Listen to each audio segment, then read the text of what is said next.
Hello everyone, welcome to our Pariksha Gaon. Previous lecture में हमने fundamental theorem of arithmetic पढ़ा था। इट मींस अंक गणित की आधारभूत प्रमेय के बारे में जाना था। आज हम एक्सरसाइज 1.2 का फर्स्ट क्वेश्चन लगाएंगे, जिसमें उस फंडामेंटल थ्योरम ऑफ अरिथमेटिक का हम यूज़ करेंगे और इसके माध्यम से हम फर्स्ट क्वेश्चन के सभी पार्ट्स को अटेम्प्ट करेंगे 1 बाय 1। तो हमारा एक्सरसाइज 1.2 का फर्स्ट क्वेश्चन क्या कह रहा है कि निम्नलिखित संख्याओं को अभाज्य गुणनखंडों के गुणनफल के रूप में व्यक्त कीजिए। फर्स्ट क्वेश्चन हमारा दिया है 140। तो सबसे पहले आप किसी भी क्वेश्चन को एग्जाम में हल करिएगा तो एक पैटर्न में हल करिएगा। आप क्या करना, सबसे पहले आप लिखना कि दिया गया, आपको क्या गिवन हो। इंग्लिश वाले बच्चे गिवन लिख सकते हैं, ठीक है ना।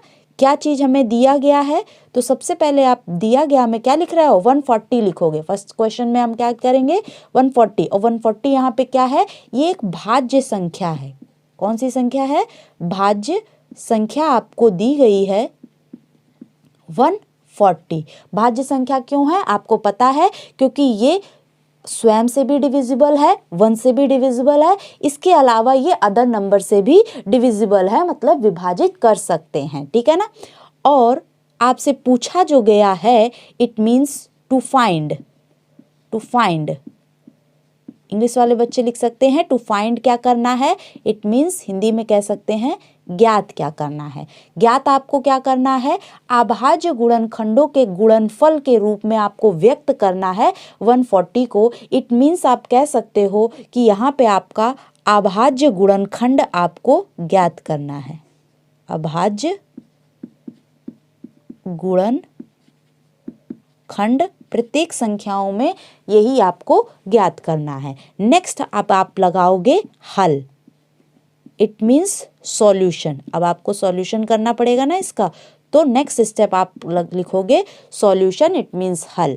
इसमें आप क्या करोगे, सबसे पहले लिखना कि अंक गणित की आधारभूत प्रमेय के अनुसार, या इंग्लिश वाले बच्चे लिख सकते हैं कि as per fundamental theorem of arithmetic, ठीक है ना। इसके अनुसार हम क्या कह सकते हैं कि 140 जो कि हमारी एक भाज्य संख्या है, उसको हम अभाज्य गुणनखंडों में कैसे व्यक्त करेंगे। आपने पढ़ा था कि हम इसके क्या करते हैं, फैक्टर्स निकालते हैं, और फैक्टर्स को निकालने के लिए हम 140 का एलसीएम लेते हैं, और इसको हमें किस में व्यक्त करना है, अभाज्य गुणनखंडों में न व्यक्त करना है। अभाज्य संख्याएं आपको पता है क्या होती हैं, जो स्वयं से विभाजित हो और 1 से विभाजित हो। तो ऐसी छोटी से छोटी कौन सी संख्या है जो स्वयं से और 1 से विभाजित हो, वो कौन सी संख्या है जो 140 को पूरी तरीके से विभाजित कर देगी।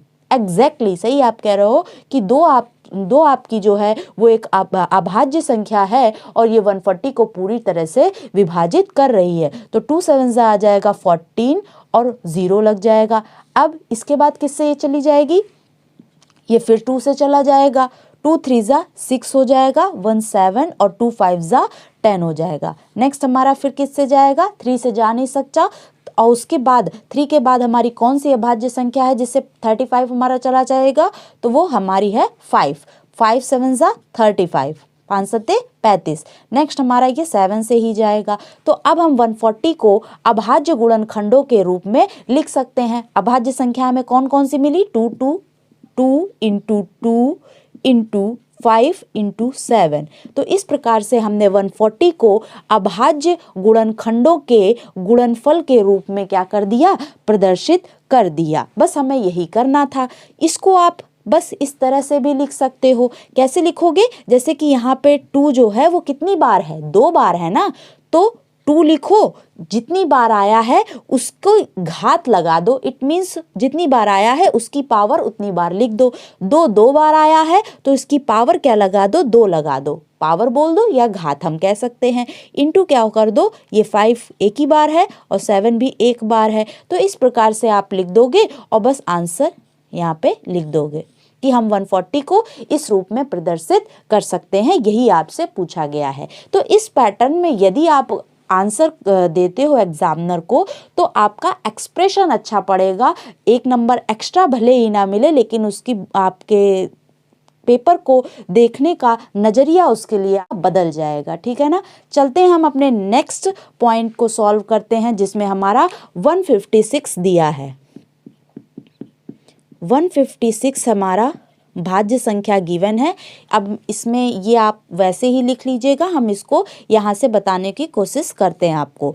तो 156 हमारा ये है। अब इसकी अभाज्य संख्याएं वो कौन सी छोटी संख्या है जिससे 156 आपका डिवाइड हो जाएगा। तो 2 से डिवाइड हो जाएगा ना, 2 7 जा 14 हो जाएगा, 115 हो जाएगा, 2 8 जा 16, फिर 2 से चला जाएगा तो 2 3 जा 6 हो जाएगा, 1 7 और 2 9 जा 18 हो जाएगा। फिर ये 3 से जा सकता है, 3 1 जा 3, 3 3 जा 9, उसके बाद ये 13 से ही केवल जाएगा। तो ये हमें अभाज्य संख्याएं मिल गई। अभाज्य संख्याएं मिल गई, फिर इनका हम क्या कर देंगे, गुणा कर देंगे। मतलब 156 को हम कैसे कैसे लिख सकते हैं, 2 इंटू 2 इंटू 3 इंटू 13 के रूप में लिख सकते हैं। और साथ ही साथ इसको हम यहाँ पे 2 जो है वो 2 बार आया है, इस वजह से हम 2 की पावर 2 लगा देंगे और इंटू 3 इंटू 13 के रूप में भी इसको हम लिख सकते हैं।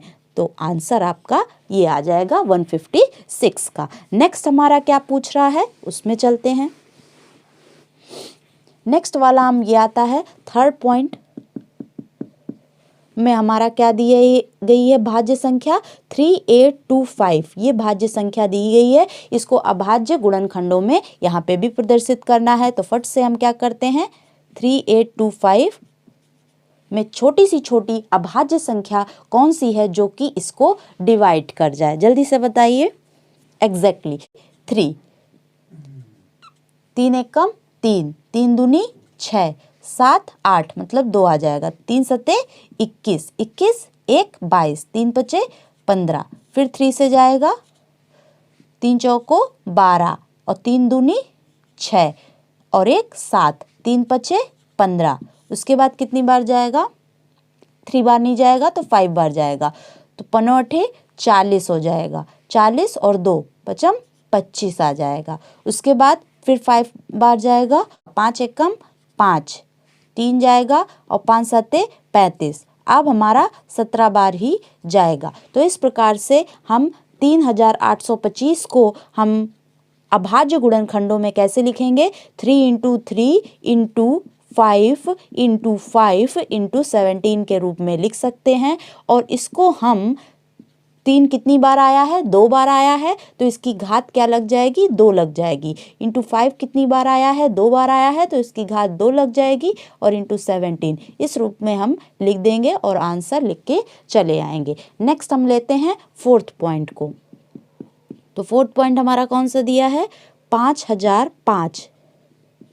हमारी अभाज्य संख्या जो दी है वो 5005 दी है और इसको हमें अभाज्य गुणनखंडों में तोड़ना है। तो 5005 लिख लीजिए, कितनी बार जाएगा ये, तो 5 बार जाएगा, 1 1 1 1 आ जाएगा। अब कितनी बार जाएगा, 5 बार जाएगा नहीं, तो अब आएगा 7 बार, करके देख लो। तो 7 बार करेंगे तो कितना आएगा, 7 एक कम 7 आएगा और 3 जाएगा, 7 चौक को 28 होगा, फिर 2 आएगा और 7 त्रिक 21 जाएगा।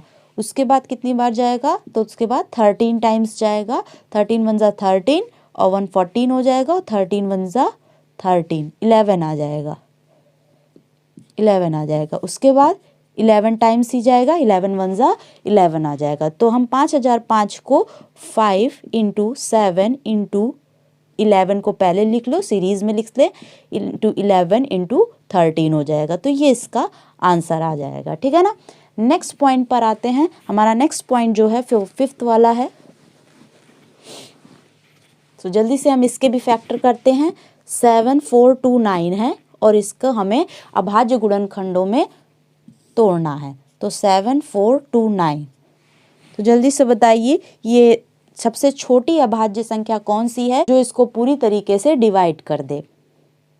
तो सोचिए 17 से देखिए करके, 17 से करके देखिएगा, आपका चला जाएगा, आपका आएगा 437 आएगा, 437 आएगा।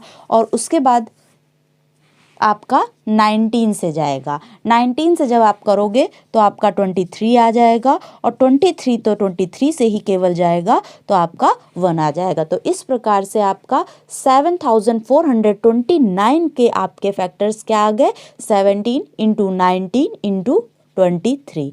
ये आपके क्या आ जाएंगे, फैक्टर्स आ जाएंगे। इसको थोड़ा सा आपको सोचना पड़ेगा, बस एक बार करके देखिएगा। बस आपको अभाज्य संख्याओं से ही गुणनखंडित करना है और इसको फैक्टर आपके निकाल लेना है और लिख के आंसर चले आना है। ओके, तो एक्सरसाइज 1.2 का हमने फर्स्ट क्वेश्चन के सभी पॉइंट्स को हमने 1 बाय 1 निकाल लिया है।